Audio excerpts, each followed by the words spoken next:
É isso, eu vou abrir para vocês fazerem suas perguntas, estamos à disposição. No caso da Petrobras, em que a FUNCEF é acionista, qual será a sua posição quando as ações movidas por investidores e escritórios de advocacia nos Estados Unidos, quando vemos exemplos de má governança ou ato de diretoria tão escandalosamente evidente? Se houver prejuízo, quem nos ressarcirá?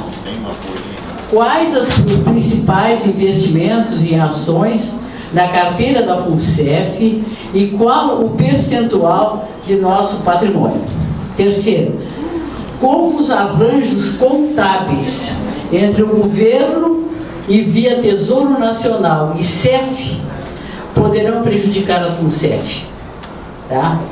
Esse arranjo, tão comentado em jornais, principalmente no final do ano. No primeiro caso, a WorldCom teve que pagar 6 bilhões e 200 bilhões de dólares em 2005, depois que os órgãos reguladores de mercado de ações americanos identificou a discrepância de 11 bilhões de dólares em suas contabilidades. E a Aeron, empresa de energia, pagou 7 bilhões e 200 milhões de dólares e quebrou, juntamente com a segunda maior empresa de auditoria do mundo. Esse comentário final foi somente para com que a Petrobras pode prejudicar com essas ações. Tá? Então, obrigado. Nosso desafio é grande, como eu disse. Ele envolve mudanças legais. Por quê? Hoje existe, além da Previga, a CMN, que é reguladora e xerife do mercado de investimentos no Brasil e que adota práticas e estabelece padrões, né, de investimento, de contabilização, de registro, que, a meu ver, são bem flexíveis. E hoje é opcional a forma como eu vou estabelecer minha forma de precificar o investimento. Eu posso fazer pelo valor de bolsa de valores, valor patrimonial, valor de fluxo de caixa descontado. Eu só tenho que dizer que eu fiz, qual é o método que eu utilizei, né? Então precisamos dar um rigor maior nisso aí, porque hoje está frouxo. Arthur Andersen, que foi uma das grandes empresas de auditoria independente, veio à falência por conta da sua relação e especialmente a sua participação na situação da maior empresa de energia dentro dos Estados Unidos, que era a Enron, né? As fraudes contábeis que aconteceram lá e que foram tão grandes que levaram à falência da própria auditoria independente, porque ela se tornou conivente com a forma de gestão, fazia segredo, né, disso aí. Caixa preta. Exatamente. Então, temos ainda, além do esforço interno de aprimorar, eu estava comentando aqui no intervalo, antes da gente começar, que esse ano foi um ano de estudo, aprendizagem e entender a dinâmica dos investimentos da Fundação, para poder mapeá-los, identificar a forma como eram precificados, que nível de governança existe sobre eles, que resultados eles possuem, qual a sua distribuição em termos proporcionais frente ao patrimônio da Fundação. Então fizemos esse dever de casa aí. Ano que vem é um ano de aprimorar a governança. Precisamos mudar estatuto, mudar processos, redistribuir atividades entre as diretorias. Enfim, tem um esforço grande aí. Estabelecer competências maiores para os tais comitês de assessoramento técnico, dentre outras atribuições que precisamos mexer. Então, temos um longo caminho pela frente e passa sim por mudanças mais criteriosas na forma de definir o valor de investimento. Como? Então precisamos ir. Vamos fazer esse dever ano que vem de buscar, acho que alguns já sabem, a gente já está noticiando, estamos construindo alianças aí com representantes eleitos nos maiores fundos de pensão, na Previ, na Petros, Postales, temos outros em vista aí, os colegas da Infraero, de Furnas, da Itaipu, para juntarmos forças e caminharmos juntos nesse desafio de mudança legal, que precisamos também avançar. Petrobras. Hoje não, 2013, que é o último levantamento que eu fiz, nós temos 290 milhões investidos em ações da Petrobras, ações preferenciais, e temos mais 145 milhões em ações ON, que são as ações que dão direito a partir de 5%, né, assento no Conselho de Administração. Ou seja, nós temos cerca de 430 milhões de reais investidos em Petrobras. Posição 2013. Né?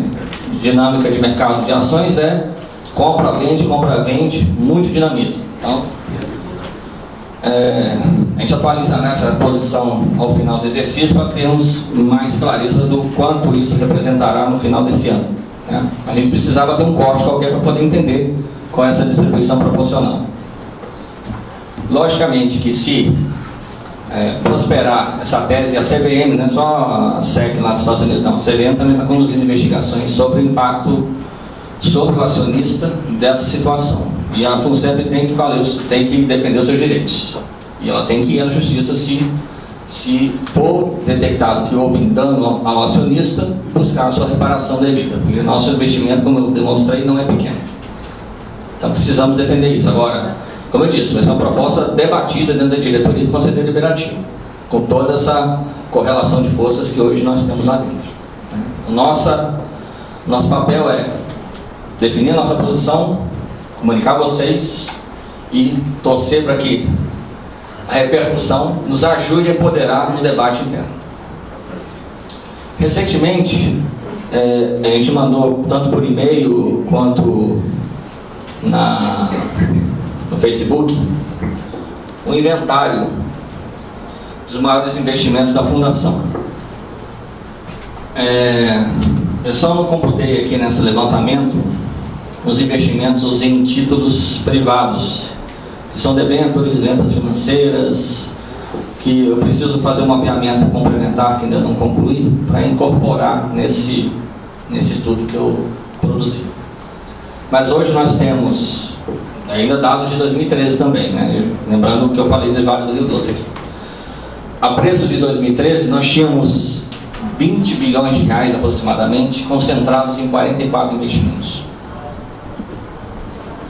Ou seja, nós tínhamos 45% aproximadamente do nosso patrimônio de 50 bilhões de reais em títulos públicos.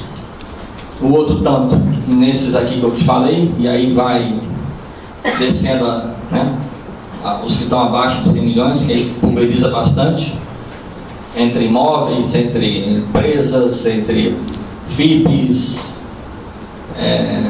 ações, bolsa de valores. Então é um portfólio bem pulverizado e diversificado, mas existe uma grande concentração. Os 10 maiores, só para ilustrar, são a Vale do Rio Doce, que a preço de 2013 nós tínhamos 7 bilhões e 600 milhões de reais. A Invepar com 2 bilhões e 700 milhões de reais, que são preços contabilizados. Tá? A gente não recebeu ainda o laudo de avaliação da Invepar desse ano. Talvez a semana que vem nós já tenhamos ele, para a gente entender se nele também há esse mesmo problema que eu relatei em relação à Vale. Eu não posso afirmar o que há. 7 Brasil, nós temos 1 bilhão e 380 milhões. O Fundo de Investimento Imobiliário Torre Norte, que ele congrega um centro empresarial em São Paulo, com quase 900 milhões, 898 milhões. A JBS, entre ações e dívida, são 660 milhões. O Hotel Renascença, também em São Paulo, esse egresso da época lá dos anos 90, eu falei, 450 milhões.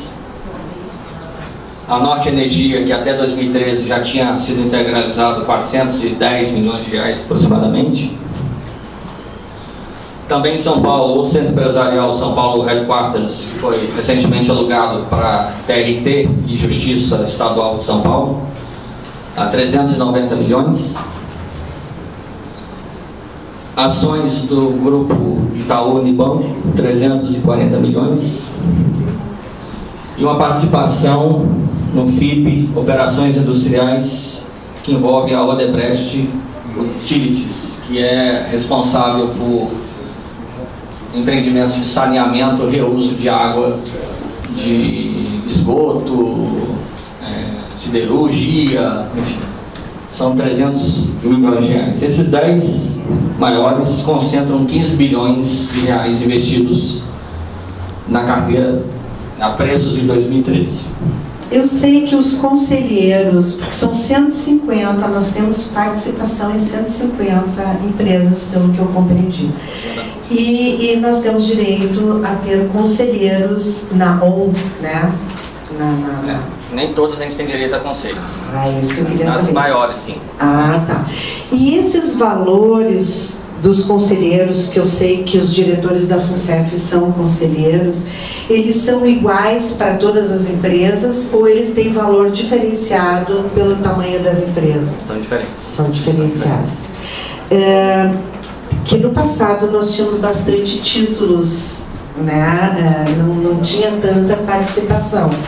Se há um projeto de alterar a rota e de aumentar o número de títulos que são mais seguros, né, vai reduzir o valor gasto com os conselheiros. Vamos reduzir as participações. É isso? Também? É um efeito indireto, né? Tá. Porque o que já existe, depois eu discutir. Isso. Porque eu estou pensando assim, ó, também há essa preocupação da redução de custos, né? Eu ouvi falar, isso é fofoca, que era 25 mil o que se pagava por um conselheiro. Eu não sei se é verdadeiro. Tá? Então eu fico pensando, eu já vivi épocas em que conselheiros eram bem mais baratos. Bem mais baratos. Tá? Há possibilidade de reduzir o valor que se paga para os conselheiros, não no seu caso, tá? Até assim fiquei bastante... Eu gostei assim do seu conhecimento, tá? Mas eu sei de conselheiros que não têm esse tipo de conhecimento da empresa, né? E tá ganhando, às vezes nem comparece na empresa. É sobre esse aspecto que eu estou falando, tá? Acho que eram essas as perguntas, assim, em termos de redução de custos, da efetividade dos conselheiros nas empresas que nós temos participação, tá?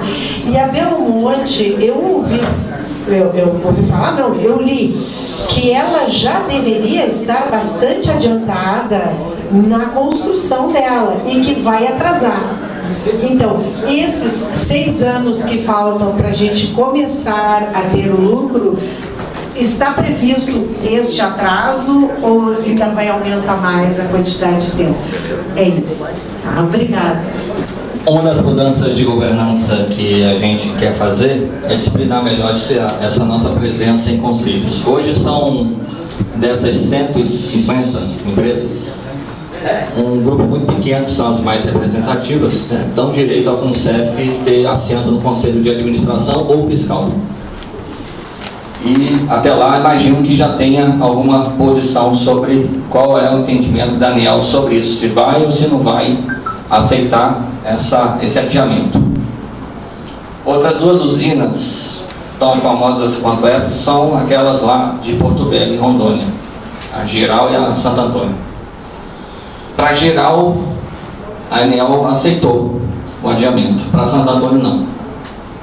Então, não sei qual é o critério que a ANEEL adota, mas há sim um risco de negativo, que é um pedido, pode ser aceito, pode ser negado, vai depender dos argumentos, se ela entender pertinentes ou não. E se por acaso ele vier a ser negado, a ANEEL, a Parte de Energia, vai precisar comprar energia no mercado para vender, entendeu? Onerando o investimento que nós fizemos. Então vai reduzir um pouquinho a nossa rentabilidade. Um pouquinho não, vai reduzir algum grau a nossa rentabilidade. Não sei se é pouquinho, se é muitinho, não sei, né? A gente vai precisar pôr no lápis para ver exatamente como vai ser isso. Mas, pelo andamento do cronograma de obras, há uma boa chance, sim, de começar a funcionar em novembro, que é o novo cronograma que está sendo trabalhado. E aí a última turbina vai ser aberta lá em 2017, mais ou menos, né? Ela vai sendo paulatinamente ligada, né? Tem que testar e tal, para começar a produzir energia. A ANEEL tem que vir a testar, inclusive. Então, para concluir e começar a gerar rentabilidade mesmo, é 2017 aproximadamente. Então é esse prazo que nós vamos ter 7 anos, né, praticamente, em que o investimento feito ficou parado, e a partir do 8º é que vai começar a rentabilizar dos 35, né, previstos na concessão assinada lá em 2010. Eu gostaria de uma informação sobre um diretor de... Ele é gerente de participações da FUNCEF, ou seja, o senhor Humberto Pires Velto Viana de Lima. Ele foi nomeado também agora como o FUNPESP, e ele é acusado de um desvio de 4,6 milhões do BVA. Eu queria saber se ele continua como gerente da FUNCEF e por quanto tempo nós vamos continuar tendo uma pessoa com esse histórico gerenciando o nosso recurso. Ele é gerente de participações e eventual do Carlos Borges, ou seja, o diretor substituto do Carlos Borges na diretoria de participações da FUNCEF. Ele entrou na FUNCEF em 2011, se eu não estou enganado. Vindo de onde? Ele foi nomeado em 2011 diretor de investimentos no Fundo de Pensão dos Servidores Públicos Federais, o FUNPRESP, que a colega falou aqui. Foi nomeado no Diário Oficial da União. Na semana seguinte, eu acho, veio uma reportagem da revista Época dizendo da relação dele com o falido Banco BVA, da sua passagem pela Petros, e como até então não tinha Lava Jato, como essas questões estavam sendo observadas pela Previc e pelo Banco Central. Ele foi gerente de participações também na Petros, ou de novos investimentos, alguma coisa assim, equivalente a isso, lá na FUNCEF. Então ele foi na Petros, não sei quanto tempo. Saiu de lá para ir para o Banco BVA, especialmente na sua área de investimentos, numa empresa chamada Vitória Asset Management, que era ligada ao Banco BVA. Essa empresa, ela, como todas as empresas desse setor, elas elaboram projetos de investimento e vão apresentar aí a quem tem interesse em aplicar recursos. E pela sua trajetória anterior, foi na Petros, foi na FUNCEF, foi em outros fundos de pensão, apresentar os seus projetos. Um deles na época era o Multiner, uma empresa de produção de energia eólica, energia térmica, com algumas usinas no Nordeste, principalmente. E esse investimento foi aprovado na diretoria, acho que em 2008 ou 2009, na gestão do Demóstenes como diretor. Demóstenes e o Torelli, que era a dupla de investimento e participações que existia na FUNCEF naquele momento. Passou 2 anos, mais ou menos, e esse era uma das empresas nas quais a FUNCEF tinha assento no conselho. A empresa começou a ratear. Começou a ratear, não estava conseguindo concluir as obras de várias dessas concessões de exploração de energia eólica e termoelétrica. Ela também não conseguia financiamento e com isso ela foi começando a perder as concessões que até então a ANEEL tinha outorgado para a empresa. Então ela entrou numa espiral problemática. Em 2012, voltando um pouquinho. Então, em 2011 teve essa reportagem contando dessa trajetória dele, do Banco BVA, e aí tocando especialmente na participação dele na estruturação desse projeto da Múltiplo. E essa reportagem envolveu inclusive denúncia de que ele teria recebido uma empresa laranja, recursos lá, recebimento sem nota fiscal dos serviços prestados ao Banco BVA, e que isso culminou na sua destituição como diretor de investimentos da Funpresp. Então ele foi praticamente nomeado e destituído no intervalo de coisa de um mês. E foi abrigado lá dentro da FUNCEF, dentro da diretoria de participações, virou gerente lá. E nesse momento, em 2012, ele já como diretor, como gerente de participações, conduziu o processo de reestruturação desse investimento que trouxe a empresa do Grupo Bolognese aqui do Rio Grande do Sul para integrar a sociedade, apor uma parte de capital, de empresas que ele também produz energia, estava iniciando esse setor no grupo, para tentar reerguer e reequilibrar a empresa.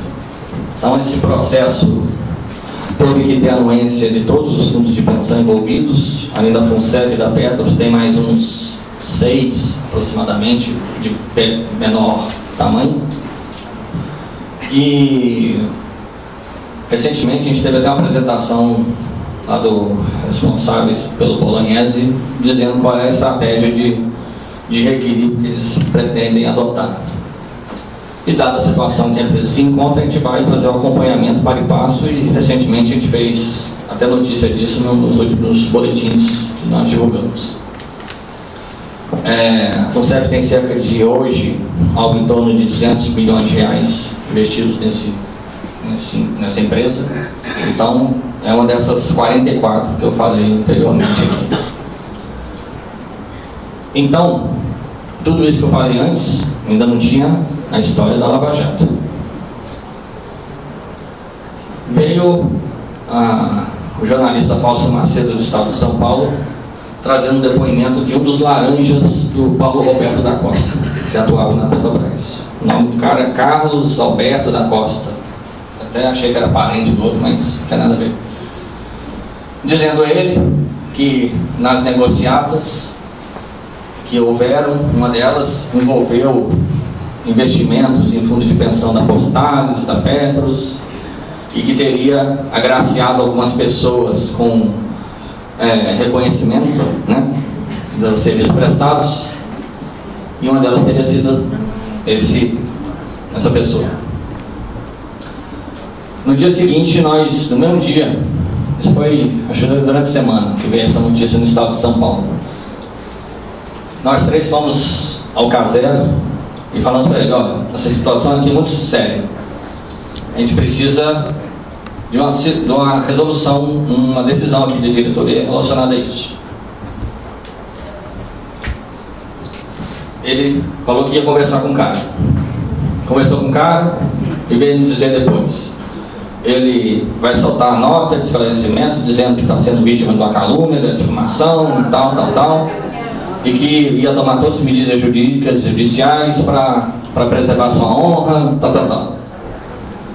E que ele não ia fazer nenhum prejulgamento dele, porque era um depoimento, não tinha outros elementos além daquele depoimento, não tinha prova. optou-se em continuar com esse cara lá dentro. Lembro que eu comecei falando a nossa conversa aqui a respeito da credibilidade da FUNCEF. Me parece que não ajuda no processo de resgatar a credibilidade da FUNCEF a permanência dele lá dentro. E essa percepção, infelizmente, ainda não foi entendida, primeiro pelo diretor, que o abrigou, e segundo pelo presidente da fundação. Então vamos continuar insistindo na necessidade, e aí é importante que vocês continuem pressionando, mandando mensagem para a ouvidoria, para a presidência da Caixa, a presidência da FUNCEF, questionando a presença dessa pessoa citada na investigação da Lava Jato. Se ele é ou não culpado, cabe à polícia, Ministério Público, Justiça definir, mas isso arranha a credibilidade da fundação. Isso é um fato inequívoco, a meu ver.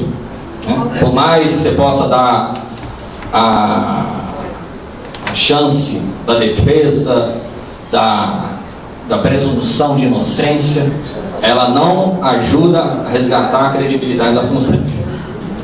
E esse entendimento tem que ser internalizado, nem que seja na base da pressão, e vocês, participantes, têm que nos ajudar nesse sentido.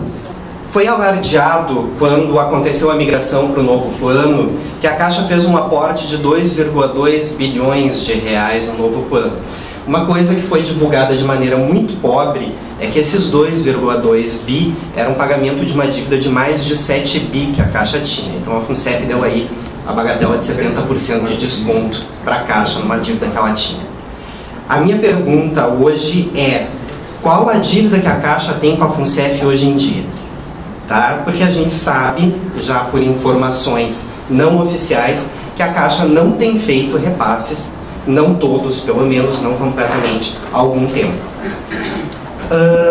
Tu falaste da possibilidade de se acionar a patrocinadora com relação à questão da responsabilidade sobre os investimentos, e daí a gente tem inclusive a responsabilidade sobre os repasses não realizados. Qual é a possibilidade real desse acionamento acontecer, levando em conta que nós temos diretores indicados e o voto de Minerva ser da patrocinadora? E o terceiro ponto é como é que o pessoal que está aqui pode efetivamente fazer pressão para tentar mostrar a nossa intenção e tentar convencer os diretores indicados. Eu deveria tocar nesse assunto judicial também, porque ele é importante e relevante, eu acabei esquecendo na nossa conversa aqui, mas agradeço a provocação. Como sabem, a FUNCEF tem sido alvo de um volume considerável de ações na Justiça, pedindo correções em benefícios decorrentes de vários episódios de ajustes e modificações na relação trabalhista da Caixa com seus profissionais. Tivemos aí ações relacionadas a ticket, a cesta, a plano de saúde, CTVA, hora extra, e problemas também do regulamento, como o efeito gangorra, que eu comentei agora há pouco, que foi vitoriosa a tese aqui da PCF Gaúcho, todas elas com impacto econômico direto ou indireto na fundação. Algumas já se concretizaram, são aquelas que transitaram em julgado, né? Depois de muito, nós chegamos em junho na fundação e um pouco depois, acho que um mês depois, foi anunciado na diretoria a celebração de um acordo com a Caixa em que ela reconhecia e se comprometia, um acordo administrativo, reconhecia e se comprometia a paulatinamente aportar recursos da fundação decorrentes de condenações judiciais que implicavam em mudança de benefício, né, sobre 4 temas, que eram cesta, ticket, PANS, abono. Esses 4 aí. O principal é o CTVA. CTVA, a maioria das ações ainda está em curso. Hoje nós temos o inventário da fundação com 16 ou 17 mil ações em curso envolvendo a FUNCEF, a maioria delas sobre o tema CTVA, né? Hoje temos provisionado aí cerca de 6 bilhões de reais para fazer frente a esses possíveis compromissos futuros. E essa conta, a FUNCEF, ela só, e aí cabe lembrar uma questão, a FUNCEF ela não tem recursos próprios, ela só é administradora dos recursos que são dos participantes. Os recursos também não são da Caixa, os recursos são dos participantes. Por quê? A FUNCEF foi criada como estratégia de retenção de talentos na organização, como todo e qualquer fundo de pensão faz. Então a empresa cria o fundo de pensão, implementa um plano de benefício de aposentadoria complementar e com isso deseja, naturalmente, a reter os seus colaboradores, que é gerar uma atratividade maior para os seus profissionais. Então ela oferece, assentado na lei, essa contribuição paritária. Se você colocar um real lá, eu também vou colocar R$1. Então essa tônica está estabelecida na lei que regulamenta o mercado aí de fundos de pensão fechados no Brasil.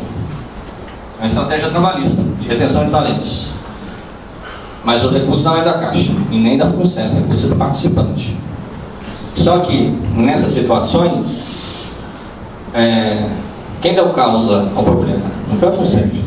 A FUNCEF não tem gestão trabalhista sobre os planos e cargos e salários da Caixa. É a própria Caixa que faz isso. Então toda e qualquer mudança que onere o participante por conta da sua relação de trabalho, ela vai ter repercussão na FUNCEF, porque o colega vai atrás do seu direito, ganha na justiça, recebe o benefício, a correção do benefício ou o benefício que ele pleiteou e não tinha, e isso gera um ônus financeiro para a FUNCEF que precisa ser equalizado por alguém. Como na maior parte das situações a Caixa é a causadora do problema, nada mais natural que se cobre dela ao correspondente aporte de recursos para fazer frente a essa obrigação. No passado, poucos colegas, e muito menores ainda, eram os escritórios de advocacia, advogados que começaram a atuar nessa frente de 2004, 2005 para cá, preocupados em, na hora de fazer os seus pedidos, né, inicial, discriminar lá taxativamente que quando pedir que a Caixa aporte as reservas matemáticas necessárias para a constituição daquele, ou a correção ou a constituição daquele benefício. Então, em muitos casos, era só a Caixa que era colocada na lite, como ré, tramitava no TRT, no TST, resultava na condenação que a FUNCEF ia descobrir que estava sendo alvo do impacto dessa briga entre o profissional e a Caixa. E ficava com a brocha na mão, tinha que instituir por decisão da Justiça o benefício e não tinha recebido o aporte de recursos para provisão matemática. Então hoje existe uma parcela grande de ações que ainda estão em curso, a maioria delas estão de CTVA.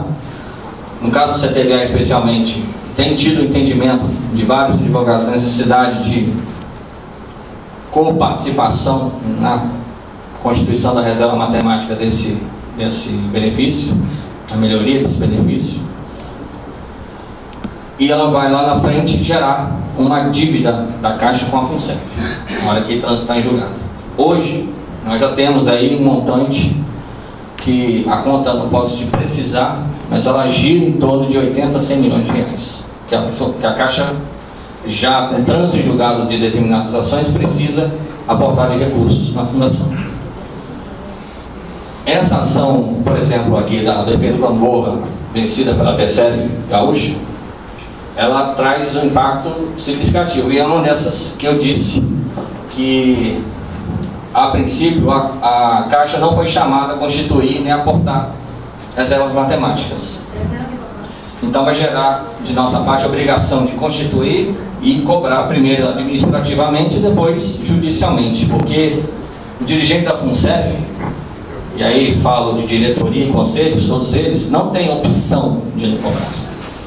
Você pode entrar no decreto 4942, que é o decreto que estabelece as infrações administrativas e as penalidades administrativas de todos os dirigentes de fundo de pensão fechado, por negligência ou omissão ou dolo, enfim, estão elencadas quais são as responsabilidades do dirigente e, caso ele descumpra, quais são as penalidades. E uma delas é essa: ele precisa cobrar primeiro administrativamente, depois judicialmente, os aportes devidos pela patrocinadora, nos casos em que ela tem a responsabilidade de fazer, né? E nesse caso aí não tem como se escolher se vai ou se não vai.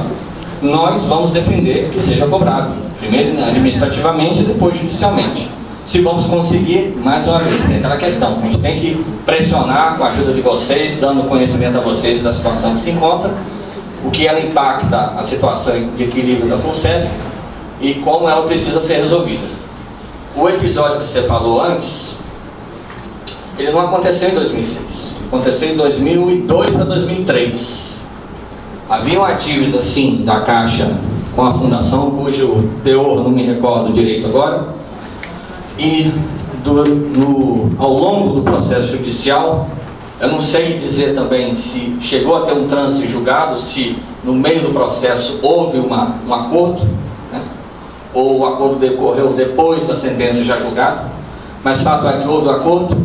Ele resultou num aporte de 2 bilhões e 300 milhões de reais, sim, da Caixa na FUNCEF, que aconteceu, não sei se integralmente ou ao longo desses anos a partir de 2003, mas houve sim, e houve um deságio sim em relação ao valor que inicialmente se cogitava aportar como obrigação da Caixa para a Fundação.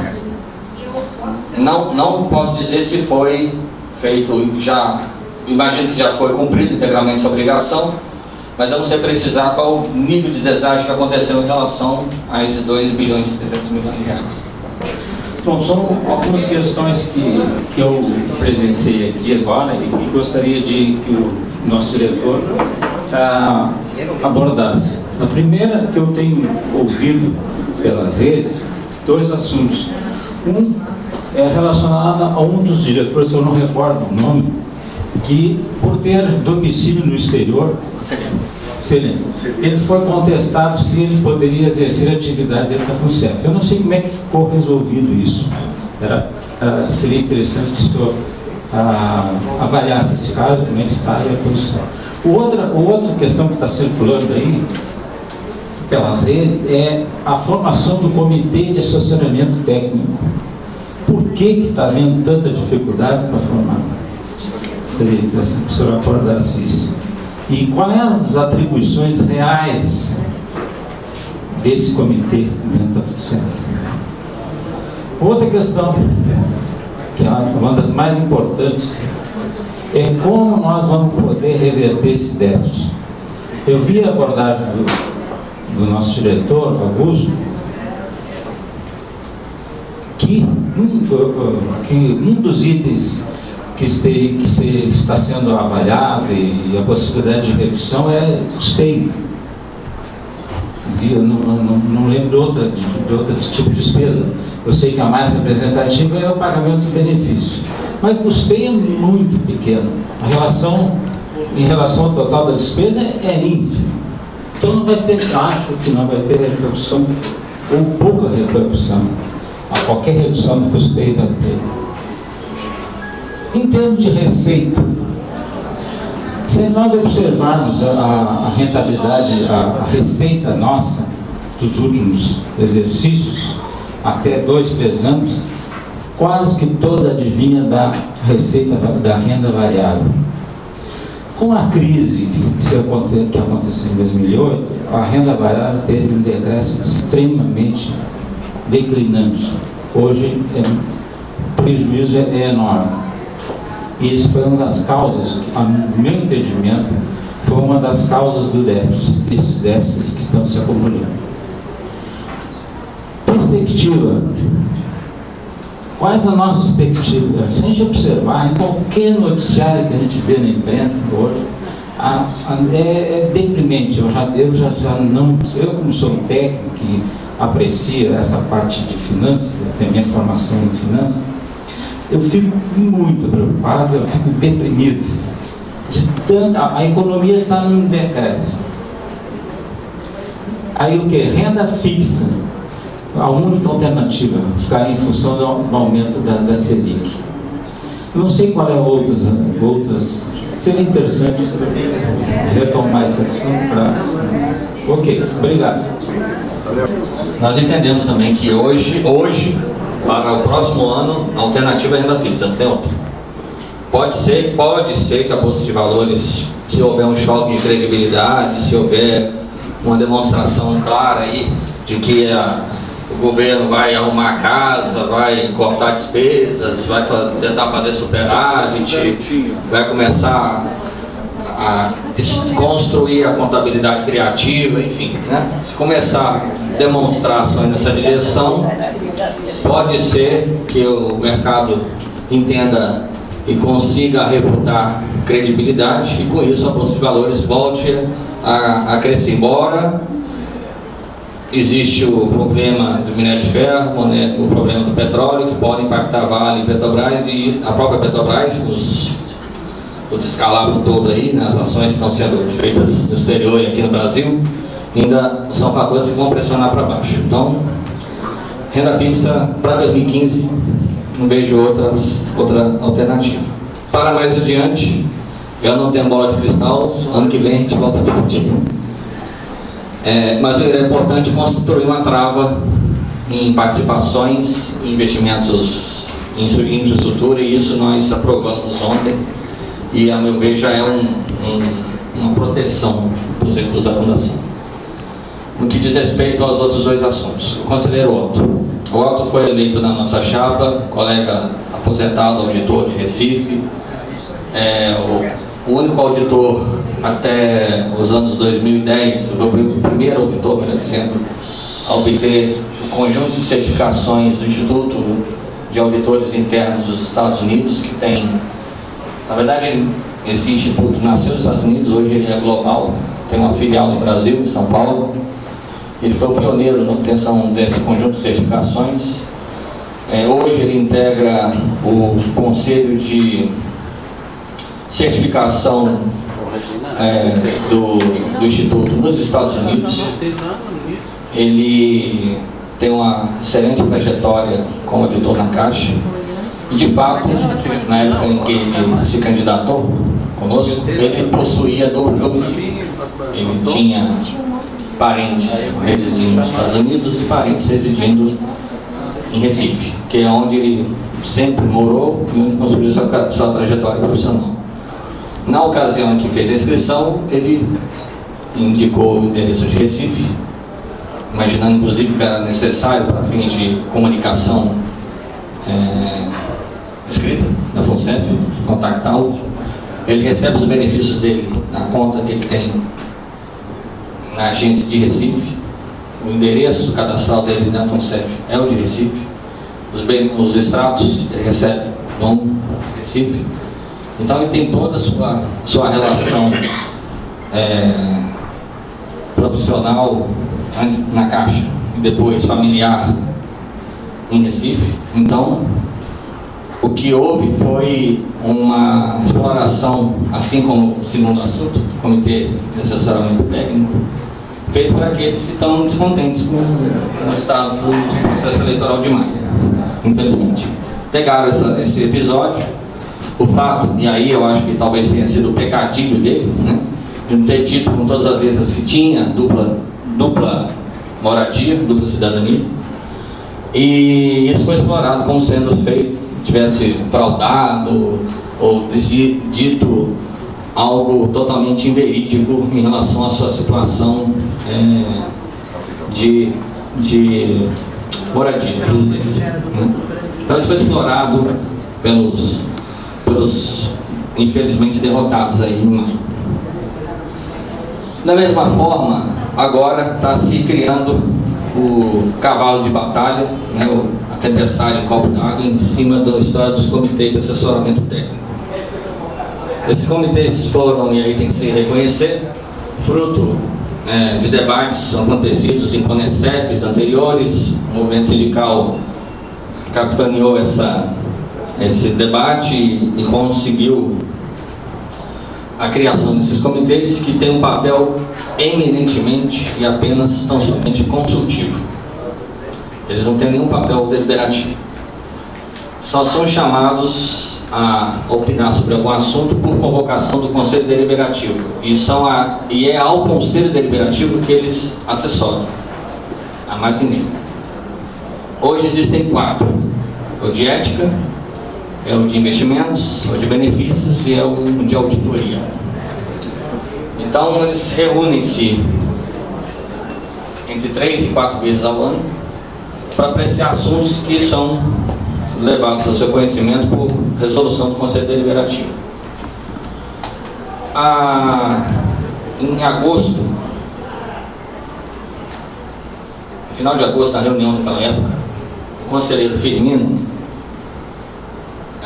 subitamente veio apresentar na reunião daquele dia uma proposta de recomposição dos 4 comitês. Comitês, eles têm composição paritária da seguinte forma: metade deles são indicados pelos conselheiros eleitos, 25% são indicados pela própria FUNCEF e outros 25% são indicados pela Caixa. Então ele apresentou uma lista na reunião de agosto com todos os nomes que ele julgava pertinentes para recompor os mandatos desses 4 comitês, cujo vencimento se deu no final de setembro. E nessa reunião, subitamente, na própria reunião, um pouquinho antes de começar a reunião, procurou o Otto e o Gilson, falando que estava com a relação dos conselheiros já pronta e se eles tinham alguma sugestão de nome para indicar. Inocentemente o Gilson falou: tem 2 colegas lá de Recife que são muito bons especialistas, seria interessante colocá-los no comitê de investimento. E o Firmino prontamente: não, pode deixar que eu vou colocar aqui. Na mesma reunião, isso antes da reunião, na reunião ele já apresentou: tá aqui a relação dos indicados, já combinei, já está tudo acordado aqui com o Otto e com o Gilson, que são os 2 conselheiros eleitos, né? E quero já submeter aqui ao conselho. O conselho não deliberou sobre isso naquele dia, não me recordo nem a razão pela qual. Acredito, se eu não me foge a memória, tem que resgatar isso, que era em função da necessidade que nós temos ainda de obter a certificação dos profissionais que fazem análise de investimento, e um deles é o Comitê de Investimento. Então se questionou se eles tinham ou não essa certificação, ou se seria necessário, uma vez reconduzidos, se eles se comprometeriam a obter essa certificação. Ficou nesse debate de certificação, o fato é que não houve aprovação dessa relação de nomes apresentados pelo Firmino. Depois nós procurar ele, depois de encerrada a reunião: Firmino, que história é essa de relação completa? A gente tem aqui também outras pessoas com competência, qualificação para cada um desses comitês, e a gente quer trazer nomes aqui para eles que a gente julga serem competentes e tematicamente afinados com o tema de cada um desses 4 comitês. E nisso falou: não, a gente já aprovou no conselho, o Otto e o Gilson indicaram os nomes deles, então já está aprovado. Ou seja, deu uma desperta, né? Na reunião seguinte, a gente foi questionar, porque como não houve aprovação naquela reunião, a gente questionou ao Joaquim Lima, que é o presidente do Conselho Deliberativo: e aí, como é que fica essa história dos comitês? Não, está aberto ainda, não foi aprovado. Porque o Firmino apresentou a relação como sendo construída em conjunto conosco, mas só que não foi. Ele já trouxe ela pronta, apenas disse que ia aceitar um ou dois nomes aí que o Gilson sugeriu. Porque a gente quer que seja que prevaleça a lógica de nós indicamos 2/3 desses nomes e o Firmino indique 1/3 lá na proporção das representações dos eleitos, né? São 3 eleitos, tem um eleito em 2012 e outros 2 eleitos em 2014. Então vamos respeitar essa proporcionalidade. Não, porque eu já indiquei a relação, já foi aprovada no comitê, no conselho. Olha aí a gravação, vamos pegar a gravação. Foi ler a gravação, não tinha aprovação. E aí criou esse factóide aí, essa tese, essa teoria de que o Gilson e o Otto estão descumprindo o acordo, né? Descumprindo não, estão tentando. A gente está demonstrando que, primeiro, não houve acordo, segundo, que não houve aprovação do conselho, e terceiro, ele não aceita essa tese de 2/3 indicados pelo Otto e Gilson e 1/3 indicado por eles. Então, continua defendendo a tese de indicar integralmente todos os comitês, né? Eu tenho sérias reservas à atuação do comitê hoje, porque uma das questões de governança também envolve comitês. Hoje eles têm papel mais para figurativo do que para outra coisa. Então eles precisam ser qualificados. Hoje não tem nenhum critério de indicação de nomes para esses comitês. Qualquer um, tendo ou não competência, experiência, capacidade, ética, qualquer coisa que você julgar como necessária. Não há nenhum requisito que não seja de ser empregado da Caixa e participando da função. Então, essa é a situação que se encontra. Então a gente bateu o pé, não. A gente quer indicar 2/3. Se a gente não aceitar, vamos para o voto. Quem tem que indicar são só os eleitos. Os indicados, os indicados da casa não tem que apitar nessa seara, não. Então a eleição vai ser só entre os eleitos. E nós temos 2 votos, você tem 1. Então você escolhe. Ou você aceita 1/3 ou você vai ficar sem 1. Né? E na última reunião ficou esse impasse. Na verdade, continua o impasse, né? Que já vinha se arrastando nas últimas reuniões. E de novo esse tema está pautado para a semana que vem. A gente tem tentado sensibilizar ele. A alegação que ele tem é que as entidades que ele representa não estão aceitando a tese dos 2/3. Então, essa é a razão do impasse. A versão deles é essa, que o Otto e o Gilson estão descumprindo o acordo é para ser cumprido, blá blá blá blá blá. Mas esse acordo não é acordo. Acordo, na verdade, é uma tapeação que tentaram fazer o Gilson e o Otto engolir, né? Então essa é a nossa versão e a nossa verdade.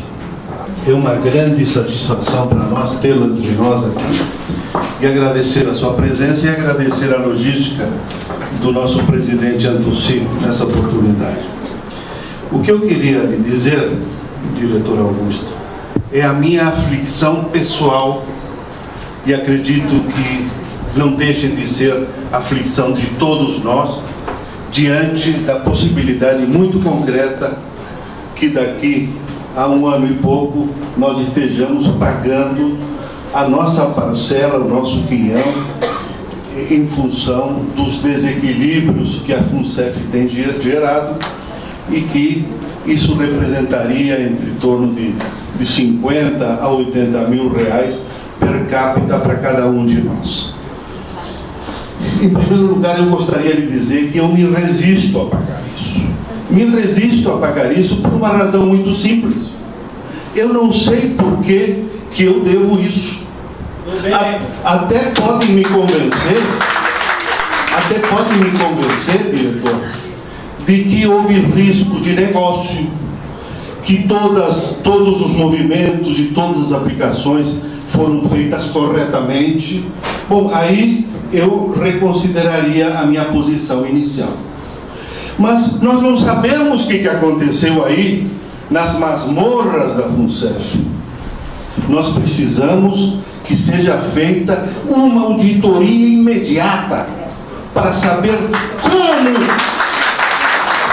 como foram gerados esses déficits e quem é o responsável, se que ele existe.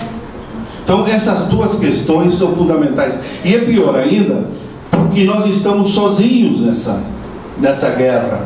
As entidades representativas que têm como obrigação nos defender, calam-se, não dizem palavra. Até parece que usariam aqueles óculos cor-de-rosa do Dr. Pangloss em Voltaire. Então nós precisamos esclarecer isso. O diretor falou na sua primeira intervenção de que haveria uma assimetria quanto à responsabilização dos diretores dentro do seio da diretoria da FUNCEF, porque há alguns que são aparentemente mais diretores do que outros, e um inclusive que é bem mais porque tem o voto de Minerva. Então isso significa que nós temos que ter muito cuidado. Outro aspecto também, e aí onde vem a minha pergunta, e eu não quero abusar da paciência dos colegas, é que nós sabemos que existe uma entidade que faz às vezes de controladora dos fundos de pensão, que é a Previc. E a Previc, diretor, ela é um longo braço do próprio governo federal, que inclusive nomeia os seus integrantes. E ela é quem deveria ter que fiscalizar toda essa movimentação financeira dos fundos de pensão, que é muito maior que a maioria dos bancos comerciais do nosso país. Então, ali, apesar de que a Caixa Federal se desvinculou dos seus aposentados em função do saldamento, mas não se desvinculou o governo federal da sua responsabilidade. Então, essa é a minha pergunta. Até que ponto a Previc é responsável pela falta de fiscalização? Eu tenho visto, de fato, vários colegas defendendo a tese da auditoria e acredito que tudo aquilo que reforce a credibilidade da Fundação é saudável. Eu acho que a auditoria independente, seja conduzida por quem quer que seja, é um movimento saudável nesse sentido, para dar tranquilidade aos participantes sobre as reais causas. A gente identificou algumas delas, algumas eu já falei aqui, outras envolvem, sim, problemas de investimento, cuja origem e condução deve ser debatida, questionada e aprofundada. A gente recentemente apresentou solicitação de apuração de responsabilidade ao Conselho Deliberativo sobre propósitos de investimento feitos pela Fundação, que resultaram na perda integral do investimento feito por ela, né? Então, à medida que a gente vai identificando isso, a gente vai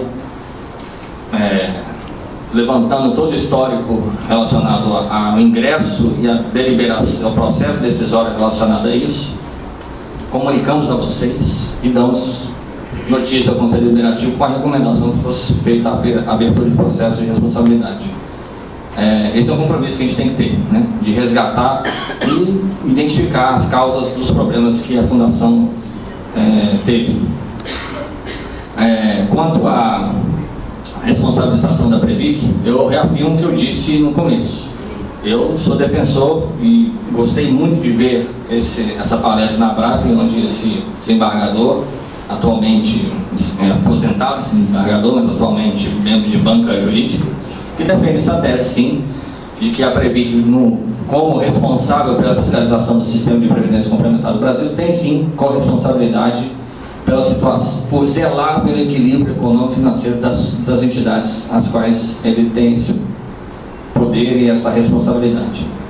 Se ele é negligente e deixa com que fundações incorram em volumes de déficit dessa magnitude, ela tem que ser corresponsabilizada sim. Eu acho que é um debate que tem que ser feito no aspecto judicial. Então essa é a minha opinião e posição com vocês. Augusto. tenho duas questões para ti. A primeira que tu nos colocaste ali no início foi que um dos principais fatores desse déficit é a contabilização do valor da Vale, né? Então, 2014 ela vai ficar em 5,5 bi, porém tu disse que o valor real de uma ação seria R$30.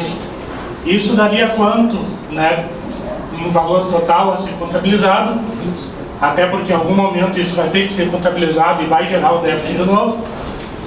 E a segunda questão, acho que dialoga com a questão do primeiro colega, do colega que me antecedeu, se tem, talvez ela tenha sido uma questão precipitada por essa possibilidade de ação na justiça e tal, em cima da Previc, mas se porventura essa ação não der nada, se existe já algum plano, algumas linhas gerais de um plano para equalizar, né, esse déficit que o colega falou ali, 50 a 80 mil por participante, se tem uma linha geral de como seria, de como ia funcionar. Ok. Primeiro, Vale do Rio Doce.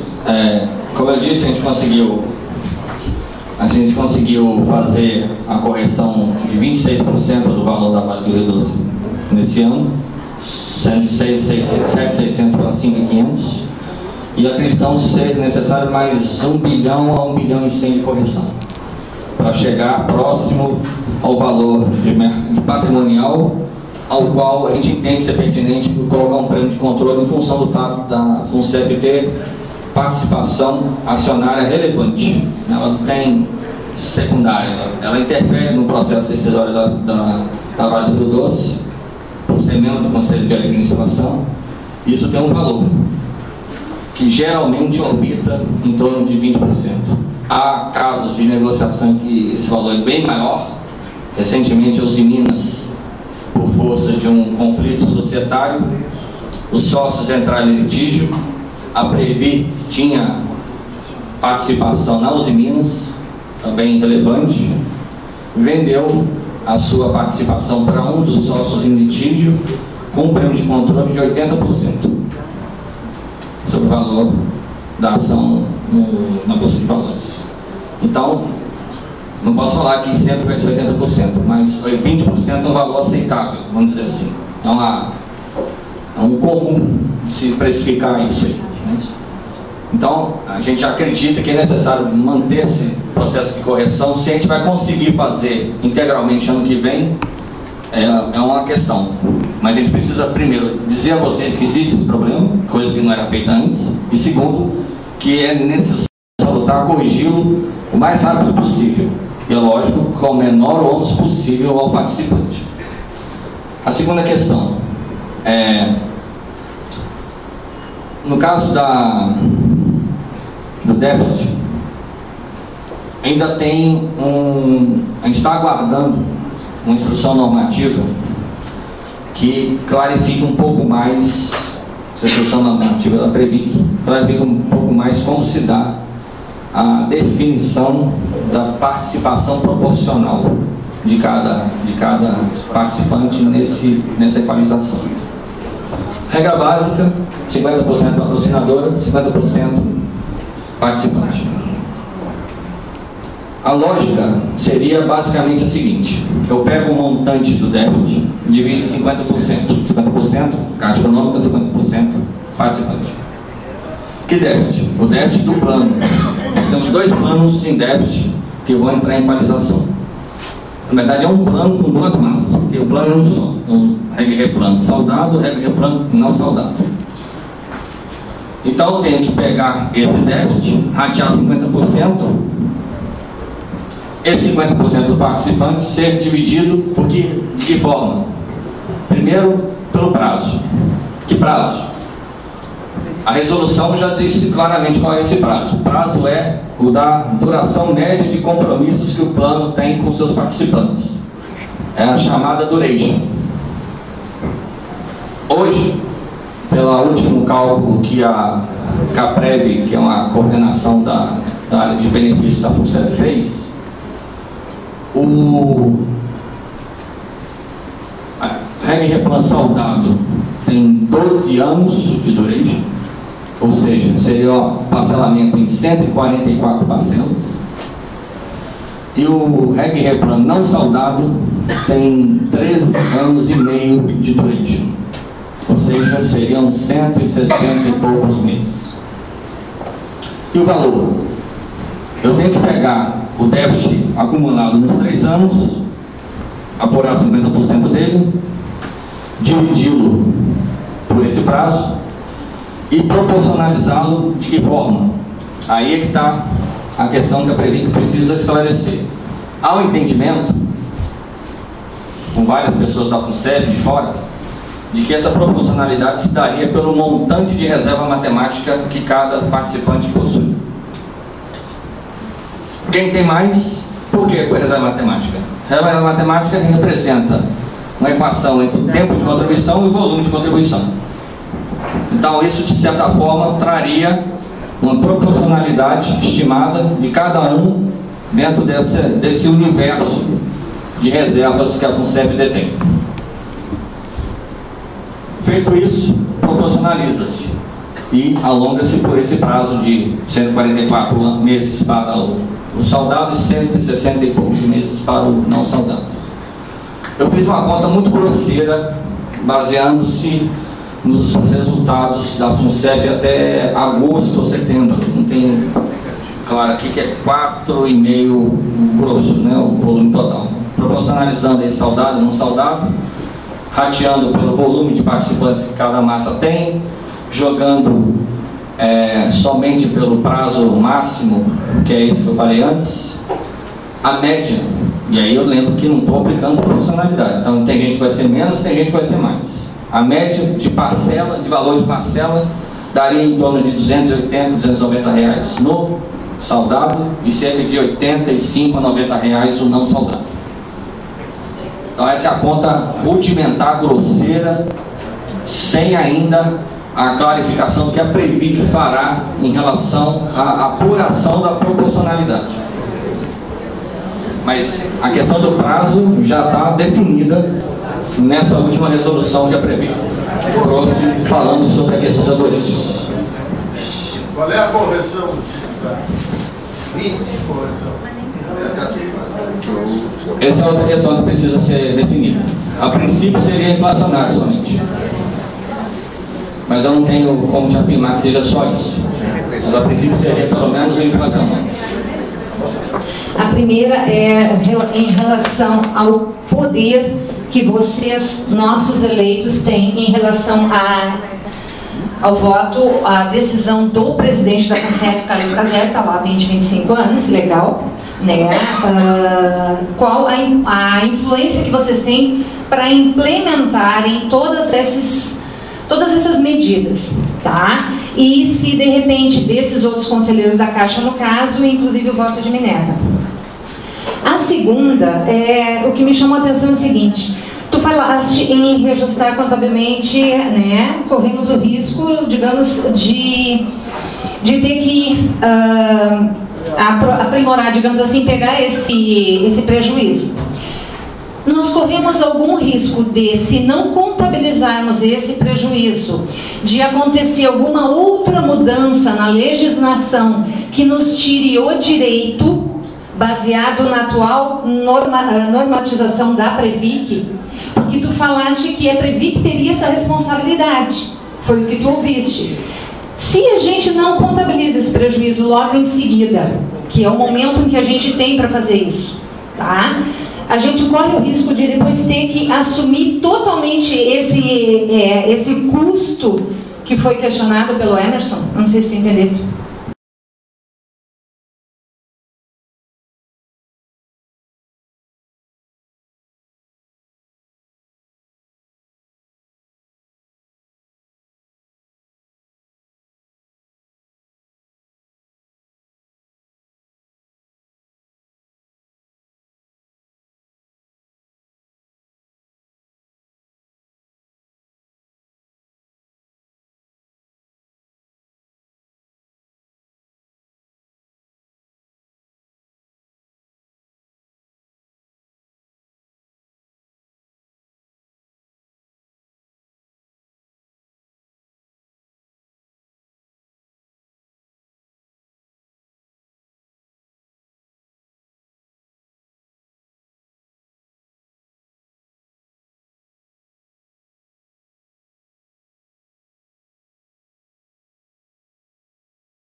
Boa tarde a todos. Meu nome é Ligório, sou colega aposentado do Rio Grande do Sul.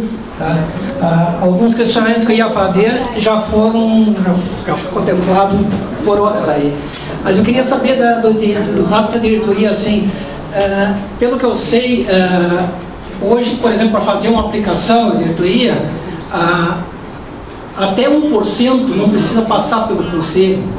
Eu acho esse volume dentro de um patrimônio de 50 bilhões, aí, mais de 50 bilhões, acho um volume muito alto, esse percentual de 1%. Queria falar sobre uma coisa sobre isso aí. Obrigado. Essa é uma provocação importante e inteligente, porque um dos aspectos de governança que a gente precisa melhorar na fundação é esse. Então, ele é uma previsão estatutária, do Estatuto da Fundação. O Estatuto da Fundação, olha só como que é. Ele precisa ser aprovado na diretoria, as mudanças. Na diretoria, Conselho Deliberativo, acordado com a patrocinadora e ir para a Previc. Facinho. Então o caminho é difícil, mas a gente precisa fazer. A gente precisa fazer esse debate. Hoje é absurdo que 1% seja o teto de autonomia para a diretoria aprovar investimentos na fundação. Se você ver a relação que eu passei aqui há pouco, não são 10 investimentos que foram passados ao crivo do Conselho Deliberativo. A maioria deles foram decididos e apenas dado conhecimento ao Conselho Deliberativo. Então, menos pessoas se envolveram no processo de análise e de tomada de decisão em relação ao investimento. Tudo aquilo que está abaixo de 560, 570 milhões de reais, hoje é resolvido, decidido exclusivamente no âmbito da diretoria executiva. Isso precisa mudar. Vamos debater isso ano que vem. Boa tarde, diretor. Ouvimos aqui o senhor falar sobre a questão toda financeira e tudo mais. Eu queria abordar um pouquinho a repercussão desses problemas todos da gestão financeira nos planos. Porque quando a gente olha lá o demonstrativo dos planos na FUNCEF, tem lá um gráfico de PIS, onde mostra os investimentos que tem uma certa semelhança entre todos os 4 planos, a gente vê que o REG-Replan, especialmente o REG-Redução da tem um baita de um déficit, enquanto o REG, por exemplo, é superavitário. Como é que pode um problema de gestão gerar impactos tão distintos nos planos? Claro que existe o REG-Replan saudável e o REG-Replan, há muita pessoa se aposentando, então haveria mais demanda. Acredito até que no futuro haja um déficit natural do plano por conta que os participantes vão deixando de usar os livros e por diante. Porém, essa desproporção ela assusta nesse momento. Não há um problema estrutural na concepção, enfim, na divisão, no cálculo das reservas matemáticas desses planos? É importante essa percepção, que de fato você vê uma diferença do REB em relação aos outros dois do comportamento de resultado. O REB tem um patrimônio muito menor do que os outros 3. E como já foi noticiado, né, o REB está num processo de fusão com o novo plano, que já tramitou na fundação, tem um de acordo da Caixa, está em conversações bem adiantadas para sua aprovação no âmbito da Previc. É bem provável que no primeiro semestre do ano que vem ocorra esse processo de comunicação participante e de fusão do REB com o novo plano. Como o REB foi criado em 98, se não estou enganado, ele sofreu muitos questionamentos na justiça, porque foi criado e forçosamente oferecido aos empregados da Caixa naquele momento, até por um volume muito menor de contribuições que ele exigia dos participantes da Caixa, a relação é de 2% a 7%, e não de 5% a 12%, como é o novo plano, por exemplo. Ele já nasceu bem minguado nesse aspecto patrimonial. E por força desses debates todos judiciais que aconteceram, a migração ficou para e passo, foi muito conturbada e acabou não sendo efetivada de fato. Então ela tem um patrimônio muito menor. E ela, por conta desse período conturbado do seu nascedouro, ela teve, eu posso dizer que teve muito menos, pelo menos contágio, tanto pelo aspecto positivo quanto pelo negativo, nos investimentos que conduziram a Fundação nesses primórdios da sua existência. Lembro que o REB Replan já tem aí, quando o REB foi criado, mais de 20 anos de existência. E naquele momento nós já tínhamos um compromisso forte com o Vale do Rio Doce, criado em 97. E só existiu o REB Replan para honrá-lo. Então ele se beneficiava disso, né, porque as vacas gordas da Vale estavam trazendo resultados crescentes, e agora está sendo penalizado com o problema que a Vale enfrenta. O REB, a política de investimentos dele, tem muito pouca exposição à parte imobiliária, à parte de infraestrutura, de participações de empresas. É praticamente residual. O grosso dele é, sim, renda fixa e renda variável, praticamente aplicações em bolsa de valores e os empréstimos a participantes, né? Então, pelo volume de capital dele muito diminuto em relação aos outros, ele não se prestava para ser uma fonte muito grande de recursos para essas outras categorias de investimento que eu falei, né? Consequentemente, tinha menos exposição a risco. Lembro que quanto maior é a falta de liquidez de investimento, maior é o risco dele, embora ele tenha expectativa de uma rentabilidade maior. Então, ele tinha, eu não posso te afirmar categoricamente, mas eu posso dizer que tem uma boa parte de explicação dessa sua característica. Isso é um plano com um patrimônio muito pequeno e que não havia para ele condições de rateio significativo dos investimentos feitos nessas categorias de infraestrutura, de participações diretas na própria Vale do Rio Doce, que contaminaram negativamente, especialmente os planos REG Replan saudável e não saudável. Então essa é a explicação que eu tenho hoje para te dizer desse comportamento distinto do REB em relação aos outros dois. Precisaria estudar com mais detalhe para te afirmar categoricamente isso, mas da minha leitura até o momento, do que eu conheço da dinâmica de investimentos e de rateio que é feito entre eles, eu teria essa explicação para te dar. Em relação ao outro plano, é a mesma coisa. Não existe uma desproporção. Sim, mas lembre o seguinte, como o saldamento, o que aconteceu? Desde 2006, já são 8 anos, que o soldado não tem contribuições. Crescentemente ele tem compromissos. As pessoas vão se aposentando, né? Então, deixou de ser sua reserva matemática, não entrou mais ninguém também, mas deixou de ser reserva matemática e isso está virando paulatinamente cada vez mais aposentados ou pensionistas. Então tem que ter mais liquidez. E de onde sai a liquidez se eu não peguei todo o investimento que leva 20, 15 anos para rentabilizar? Então é complicado, né? A rentabilidade dele está prejudicada nesse sentido. O novo plano não, o plano tem ingresso só por ele, tem contribuição, expectativa de aposentadoria é bem lá na frente, então ele tem um equilíbrio melhor nesse sentido. Ele ainda tem ingresso de recursos em volume crescente. Eu fico isso na percepção, eu vou entender da mesma forma, mas a minha dúvida é se foi verificado se não há algum problema de estrutura, de concepção. Há pouco foi lançado um REG Replan com um cálculo de atuarial, não paga efetivamente aquilo que foi, desconsiderando todas as questões financeiras que o pessoal está olhando mais na estrutura e não na gestão financeira, né? Olha, atuarialmente falando, eu posso dizer que todos os planos têm um nível de aderência bem razoável, tá?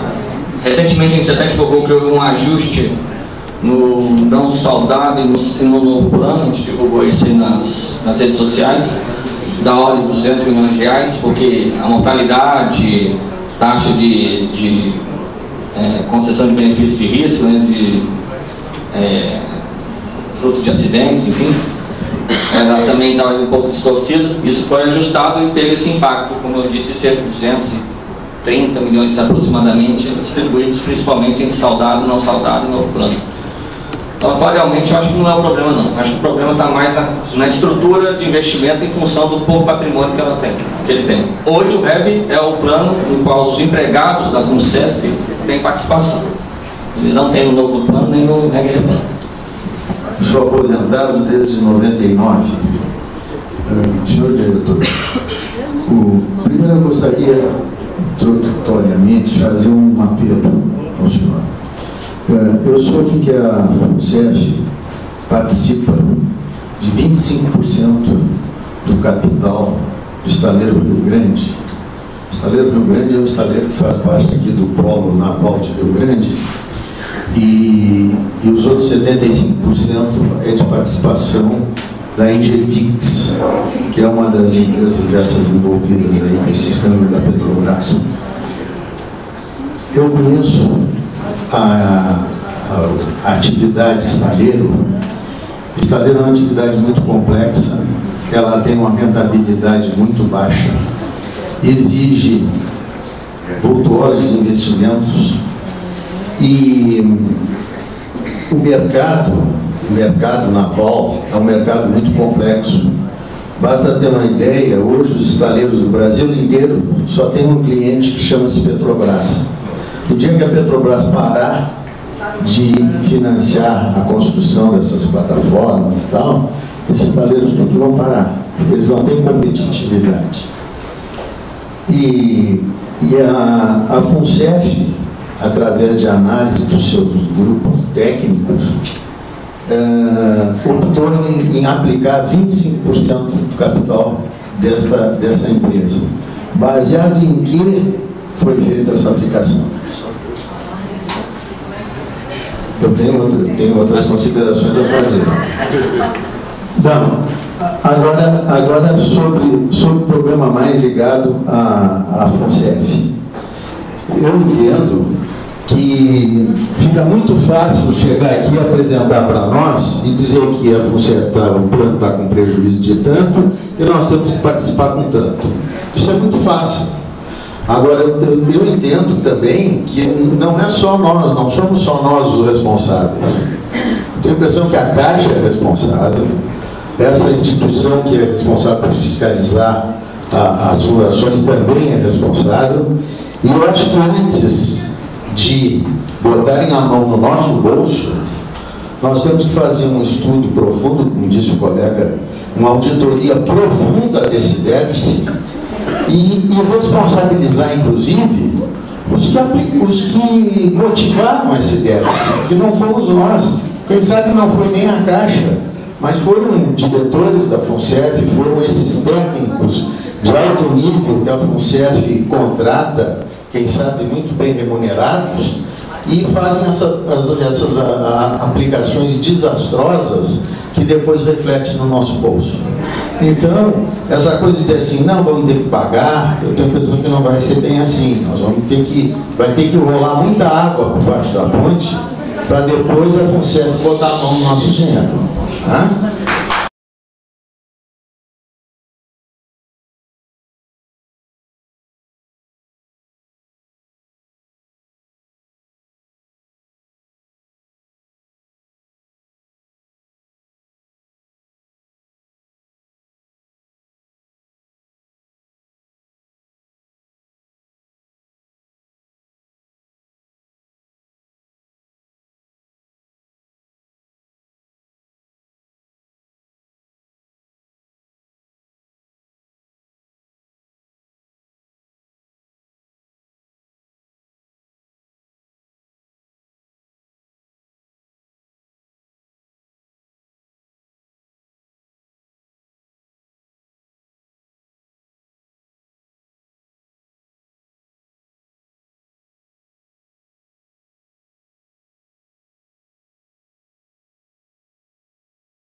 Começando pelo final.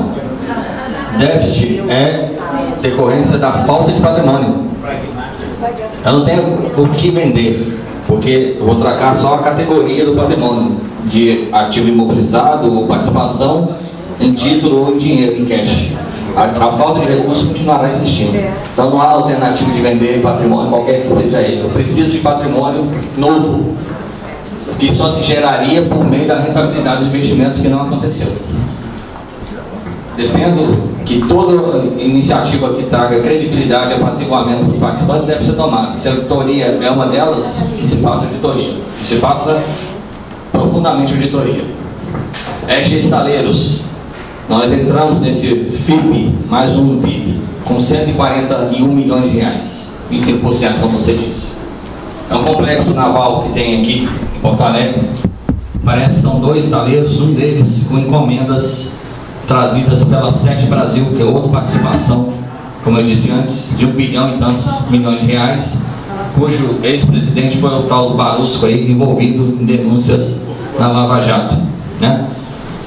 O que eu tenho de notícia é dizer que já foi solicitado por nós que ambas empresas realizem auditorias e investigações em suas respectivas áreas de compras e de decisões de investimento, de contratos, ambos receberam encomendas de produção de sondas para a exploração do pré-sal da Petrobras, que a Sete Brasil ela tem uma carteira gigantesca de encomendas de mais de 25 bilhões de reais da Petrobras de sondas e navios de apoio para a exploração do pré-sal, e contratou estaleiros do Brasil inteiro, um deles é o RG, Rio Grande, para fazer a construção dessas sondas. Existe outro fator mais ou tão preocupante quanto a eventual participação na Lava Jato, a situação do preço do petróleo. Se ele continuar caindo na proporção e velocidade que está caindo, vai chegar num patamar em que vai se tornar inviável, economicamente falando, a exploração do pré-sal. Ou seja, esse investimento todo aí vai ficar em xeque. Isso eu não tenho condições de saber em que momento vai acontecer. Mas antes disso, há um outro aspecto jurídico que essa pergunta me fez lembrar. A gente tem debatido bastante entre nós, diretores eleitos, a tese que tem sido propalada de que quando se aprova um investimento numa participação, eu estou amarrado a ele até que todos os sócios daquele meu investimento decidam pela sua saída, mesmo que eu não tenha ainda colocado dinheiro, que eu tenha só feito um compromisso de colocação de dinheiro, o capital comprometido, que chama. Essa é a tese propalada por eles. A gente está buscando elementos com bancas de advogados, com estudos acadêmicos, jurídicos, para a gente tentar construir argumentos que nos permitam ter força argumentativa e legal para demonstrar, se for necessário no judiciário, que é necessário, a bem da fundação, romper esse compromisso, ainda que unilateralmente, porque ele tem aspectos de penalização, inclusive, que podem ser acionados pelo contrato da empresa investida, que praticamente fazem com que a FUNCEF tenha que morrer abraçada, como você usou na expressão. Eu acho isso absurdo, né? Até porque qualquer investimento no papel é lindo, maravilhoso, rentável, vai acontecer, florescer, ser fantástico. Na realidade é outra. Não necessariamente aquilo vai se cumprir. O pior, vai se descobrir que há malversação do dinheiro que foi colocado naquele determinado investimento. E aí, você é obrigado a colocar mais ainda, porque eu tenho um contrato que me obriga a isso? Não tem lógica, né? E essa lógica que nós queremos desconstruir com um amparo legal e jurídico necessário, né? Então, a gente está nesse momento debatendo e analisando quais ferramentais jurídicos a gente teria para, se for necessário, a gente romper compromisso de investimento que porventura penalizem a FUNSEF em função desses fatos supervenientes aí. Eu sou um pouco pragmático em relação a essas questões que inquietam-nos, mas inquieta-nos também constatar que nós não temos tido a capacidade de enfrentar essa situação de forma concreta. Tá? Se falou em auditoria, de que maneira nós vamos fazer isso? Ontem eu estive com um amigo meu que é promotor do Ministério Público Federal e eu teci breves comentários em torno dessas preocupações. E ele ficou assim, surpreso de que nós ainda não acionamos o Ministério Público Federal, de que ele tem competência para isso. Porque isso compreende interesse da sociedade. E lastimamos que a inobservância a essa necessidade está passando assim, né? E não se atenta para isso. Nós ficamos no discurso, nós vamos sair daqui e de concreto no papel não teremos nada. Eu estou me detendo no comentário do ilustre colega e diretor, né? Mas na verdade eu projeto o que nós vamos fazer de efetivo. Nós temos entidades associativas competentes. Nosso corpo de associados é privilegiado em relação a outras entidades co-irmãs. Nós temos um histórico de competência, homens que foram superintendentes com nível escolar suficiente para dar um direcionamento concreto. Há todo um conjunto de má-fé na administração, na gestão pública. E o sistema se vale muito bem disso, porque deixa-nos solteiros, inobservando o grande instrumento que nós dispomos, que é o Ministério Público, o Poder Judiciário. Lá num dos artigos do processo civil, nós vamos encontrar um artigo que nos convida-nos a agirmos em relação a essa situação. Então, em síntese, o que o companheiro lá, o colega que nos antecedeu, eu assino embaixo, também assino embaixo do que o Minteg falou-nos, é o caminho. Acrescento esse caminho que não é só meu, esse é o caminho do bom senso. Nós temos várias entidades a nível nacional e ela não pode, esse clamor, essa preocupação não pode ficar reclusa tão somente a AGEA, que tem sido eficiente, mas em razão de que estamos adormecidos de certa forma numa zona de conforto, é fácil perceber que estamos numa fase de fragilidade e o sistema usa isso muito bem. Vamos agir através do Ministério Público e não esperar que a FUNSEF ou alguém faça isso. A associação tem esse poder jurídico. Não vou discorrer juridicamente mais para arrazoar.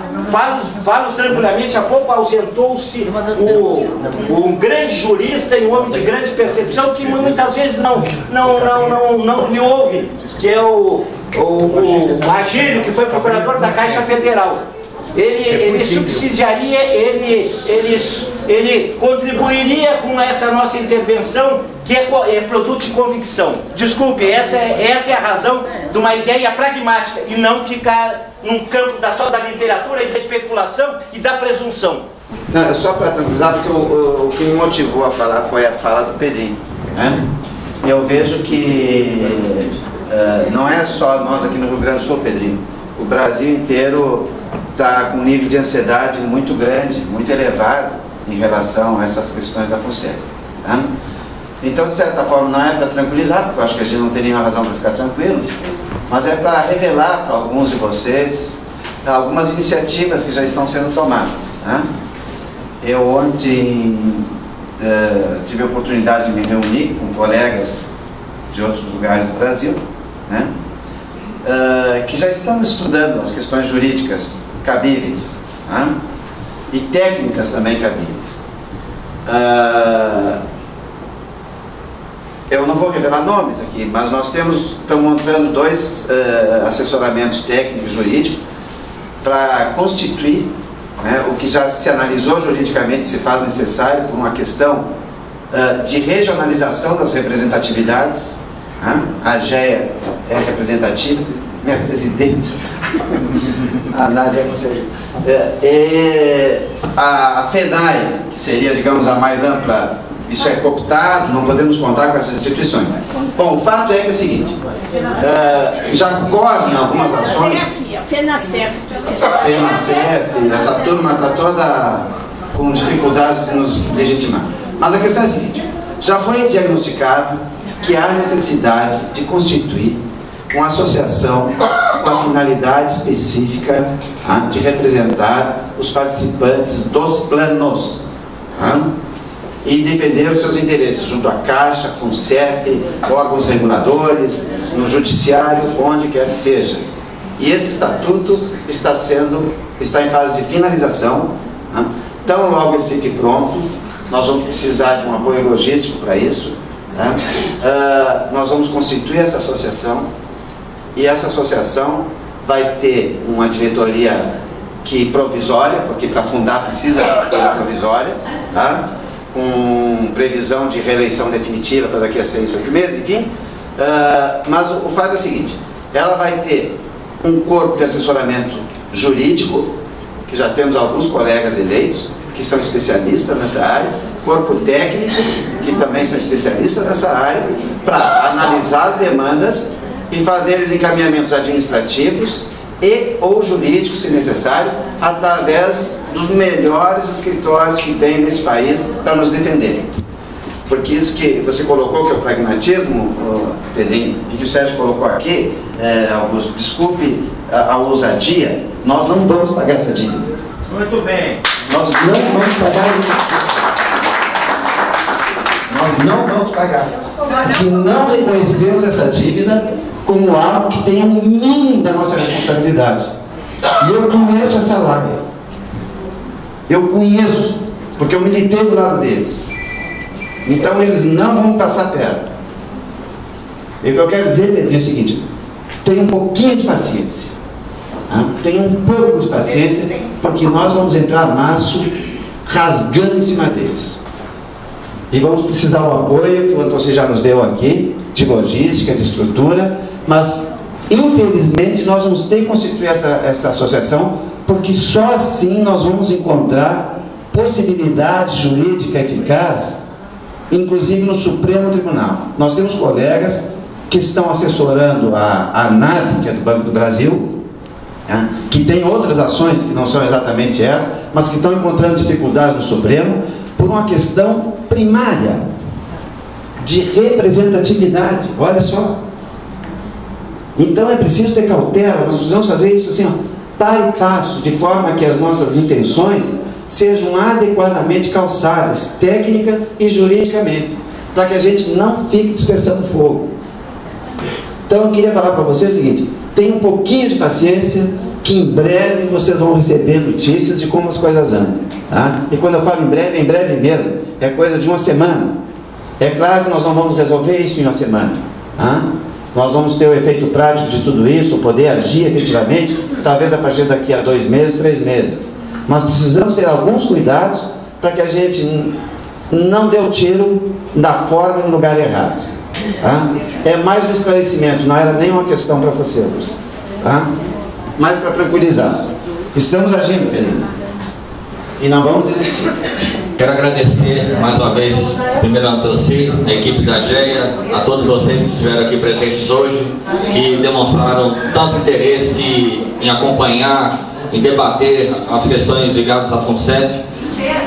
E quero reforçar essa convocação já feita por tantos aqui, de continuar esse engajamento, de continuar envolvendo outros colegas, outros participantes em se debruçarem, acompanharem os números, as informações, cobrarem da gente atuação, retorno, prestação de contas, transparência, porque esse é um processo que deve ser ininterrupto. Vocês não podem ficar, e eu sei que vocês não estão, mas não podemos ficar no conforto de que agora temos representantes eleitos, legítimos, posso ir para a sombra, ficar na água fresca. Não, precisamos continuar intervindo, questionando, atuando, seja em que campo for, no administrativo, no legal, no judicial, no Ministério Público, onde for, onde julgarmos necessário, para defender os interesses de todos nós que somos participantes. E é com esse propósito que a gente está colocando o nosso mandato à disposição de vocês. Pretendemos concluir esse mandato com 4 anos e entregar para o próximo colega que tem esse mesmo interesse, dedicação, garra para conduzir, quem sabe melhor do que a gente, para que a Fundação cada vez mais consiga alcançar os seus objetivos de superávit, pagar bons benefícios a todos que atualmente são aposentados e nós seremos um dia. Muito obrigado a todos vocês.